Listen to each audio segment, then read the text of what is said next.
Yun, good morning mga tropa. So another day, another vlog at another blessings na naman sa atin mga tropa, no?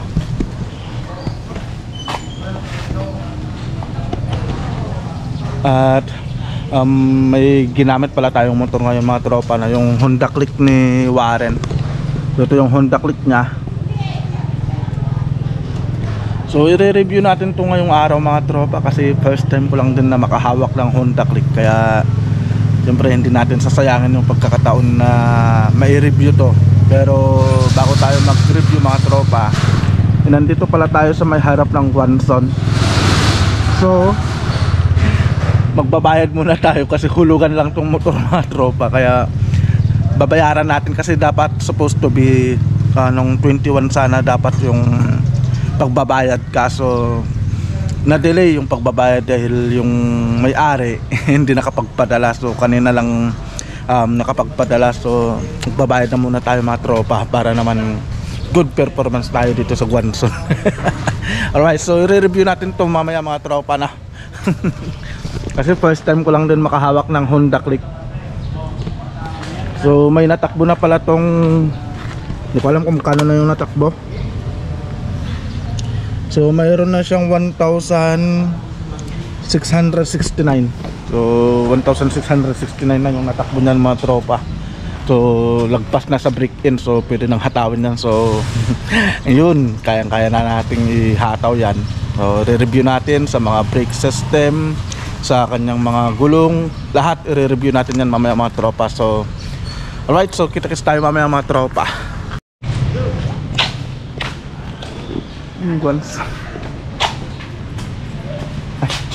Hello ma'am, good morning. Magbabayad po.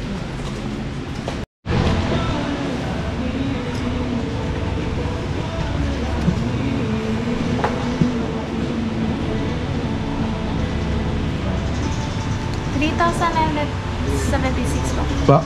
3,976. 2,976 yung ay, hindi pa siya late? Hindi pa naman. Hindi pa naman.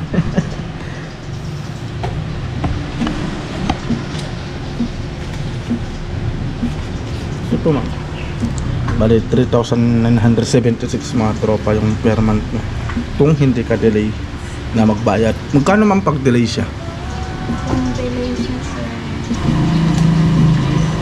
ito po sa nila ba? 4,280. Kung late magbayad, 4,280.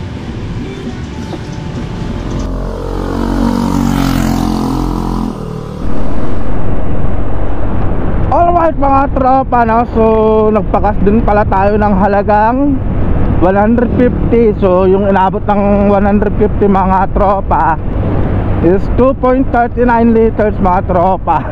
So susubukan kasi natin itong si Honda Click 125. So bagong labas. Bagong labas sa kasa ng pamangkin ni Mrs. si Warren. So i-review natin to mga tropa, no? Dahil first time ko lang na makahawak ng Honda Click 125. So ganito pala yung pakiramdam ng nakasakay ng Honda Click, no? Kasi akala ko nung una mangangalay ka kasi sobrang lapad ng upuan niya, di ba? Pero hindi pala, napaka-komportable palang sakyan nito mga tropa, no? Kahit na sabihin natin may angkas ka, pero grabe, hindi ka talaga mangangalay dito kasi saktuan lang talaga yung paa mo sa dito sa apakan niya sa harapan. Pero minsan kadalasan kasi pag ikaw lang mag-isa, yung paa mo nasa footrace na sa likod, di ba? Pero mas komportable pa rin. Tapos yung handling niya mga tropa, grabe, napakagaan, napakaganda. Alam mo yung parang hindi ka mangangalay sa pagdadrive mga tropa. Itong kamay mo is komportable, tapos hindi siya mahirap na i-drive. Napakagaan lang ng kanyang manobela. Kagaya nito mga tropa, oh. Kahit na sabihin mong medyo bangki-bangking mo, pero napaka-handling niya. Sabi ko nga kanina aba, napakaganda pala ng Honda Click. Napakasarap na i-drive. Ibang iba siya sa Raider 150 na medyo nakayuko ka. Pero dito sa Honda Click, diretso ka lang na ganyan. Komportable lang talaga yung katawan mo. Tapos yung sa upuan niya mga tropa, no, gaya ng sabi ko, yung sa balakang mo, minsan kasi sa Raider 150 medyo nangangalay ka sa likod. Pero dito talagang diretso lang siya. Diretso lang yung likod mo. Hindi siya yung parang sa nakayuko. So ang sarap talaga i-drive mga tropa itong Honda Click 125. So ngayon naman susubukan natin itong gas consumption niya. Tamang tama, magra-rise tayo papunta sa Bulinaw. Pero bago tayo makarating ng Bulinaw, tatry natin itong mga brake system niya. Grabe, napakalakas. Nagustuhan ko itong brake niya sa likod mga tropa. Napakalambot oh. Napakalambot, tapos ang sarap.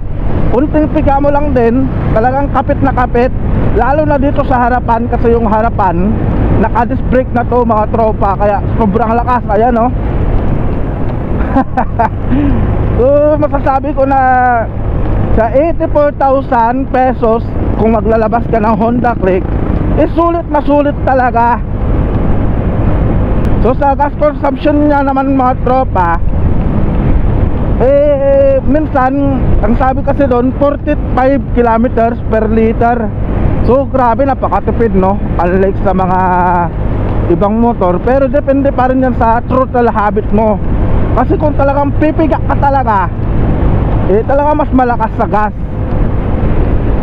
At about naman sa ito na, siyempre hindi natin papalampasin to. About naman mga tropa sa kanyang performance ng kanyang makina, grabe. Kunting piga mo lang talaga, talagang ang lakas ng hatak. Grabe, napakalakas ang hatak niya. Kahit nasabihin natin 125 lang siya mga tropa, pero napakalakas. At sa panel board niya naman mga tropa, nagagandaan din ako. Kasi kitang kita mo lahat. Andyan yung may oras siya, yung ilan na yung natakbo mo, yung gas consumption mo. Makikita talaga lahat yan mga tropa, no? Alright. Ang ganda ng panel board niya. Ang ganda mga tropa. Tapos sa gulong niya naman, grabe. Pero stock pa yung gulong niya, pero kapit na kapit talaga. Hindi siya madulas. Parang, ayan oh. Oh. Grabe no. Ay grabe, ang sarap talaga. Ang ganda pala nitong Honda Click 125 na to. Grabe. Kaya pala napakaraming bumibili ng Honda Click mga tropa, dahil ito pala yung performance na, yung future ng motor na to. Masasabi ko na grabe. Kung may pagkakataon sana na makabili ng motor, bibili talaga ako nito, Honda Click 125. Pero may bagong labas ngayon, yung Honda Click 160. Kaya hindi ko lang alam kung anong futures nun. Malay natin one day makapag test drive din tayo ng Honda Click 160, di ba? Pero focus na lang muna tayo dito sa may Honda Click 125. Kasi grabe, parang nagustuhan ko. Parang gusto kong maglabas nito mga tropa. Ang ganda pala.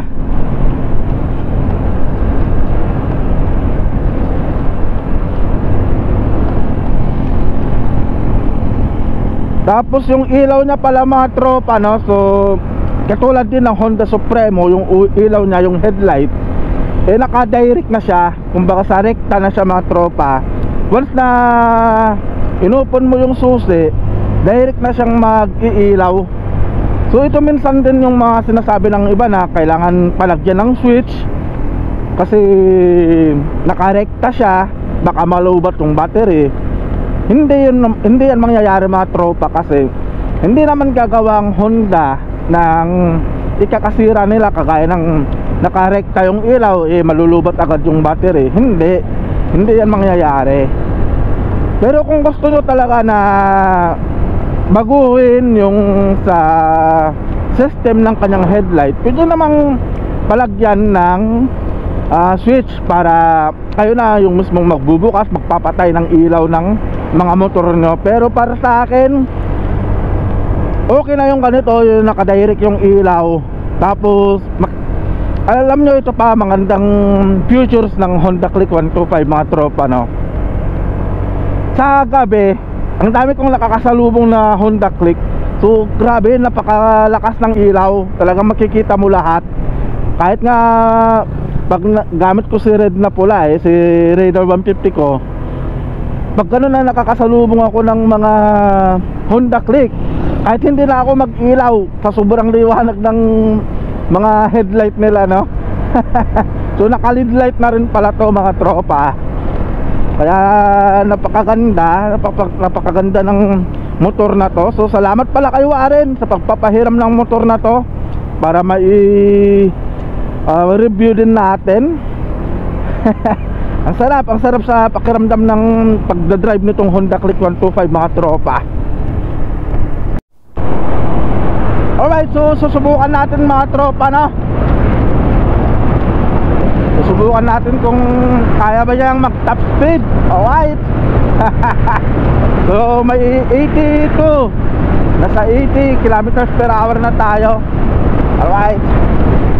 Aso napakaraming sasakyan mga tropa. Yun, oh, grabe. Woo! Yeah.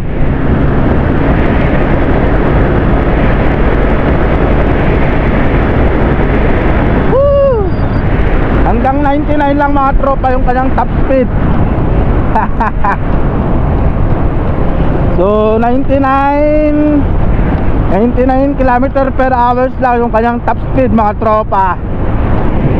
Hindi na masama, mabilis na yon. Hindi pa niya inaabot yung 100. Pero susubukan ulit natin. Subukan ulit natin mga tropa.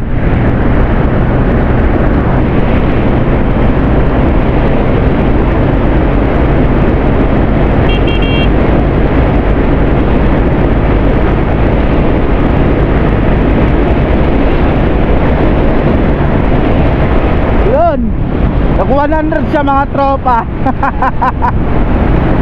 Woo! Sarap. Grabe, napakalakas pala nitong Honda Click mga tropa, no? Woo! Ang sarap nito pang long ride.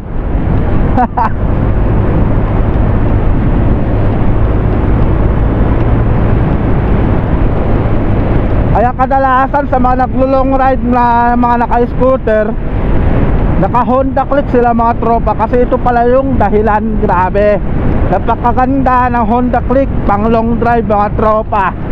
Woo!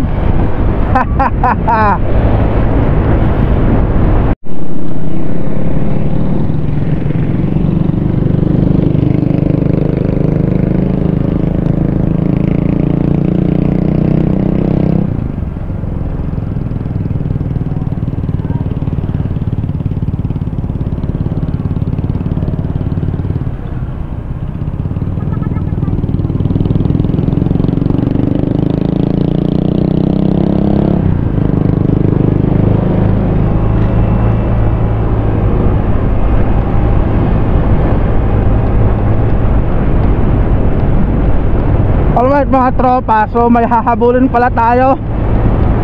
Grabe, napakabilis na.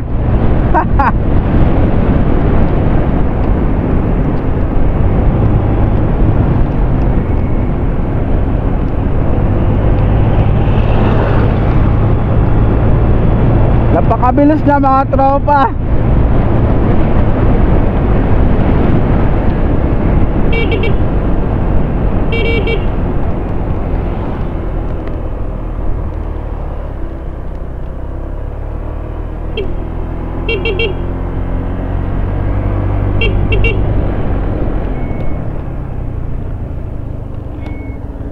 Grabe, napakabilis mo.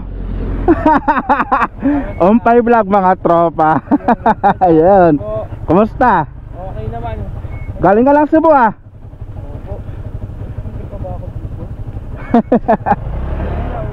Hindi, may kon kasi, diba sabi ko sa'yo, diba yung sa, papunta kami sa Santiago, diba papasama sana kami sa'yo? Nasa Cebu ka pa kasi, nakita kita kanina. Oo, kasi punta ako ng Sampaloc. Ah, punta ka ngayon sa Sampaloc. Ah, sige. Anong lakad mo yan? Ah? Anong lakad mo yan? Papaayos ko to. So bumalik ka. Bumalik ako, inaabol lang kita.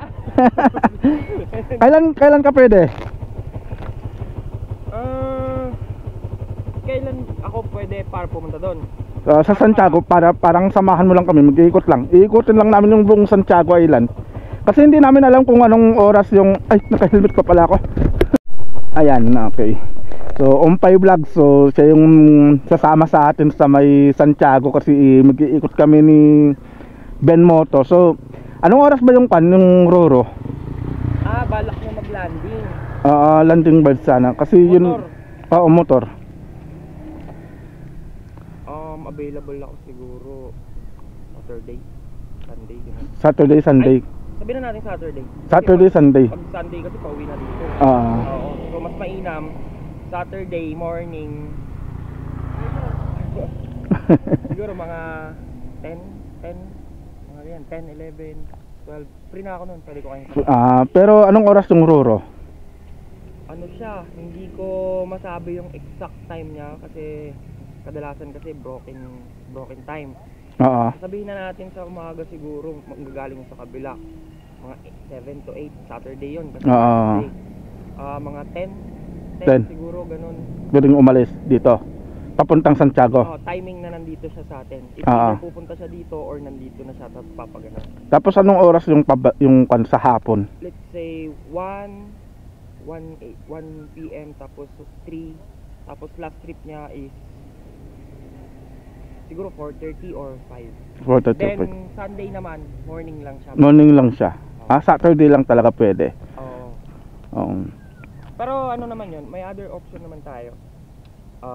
Kung nakamotor lang naman kayo at wala namang 4 wheel, kasyang-kasya naman sa bangka. Bangka? Kasi yung isa big bike kasi. Ay, hindi pwedeng ibangka yun. Big bike yun. Kawasaki Ninja 1000 yun. Hindi pwede i-big bike, ay hindi pwede ibangka yun. Kaya ibabarge talaga natin. Oo. Mas mainam talaga na Naka-barge. Oo, naka-barge. Oo. Pero i-kon na lang kita, message na lang kita sa page mo.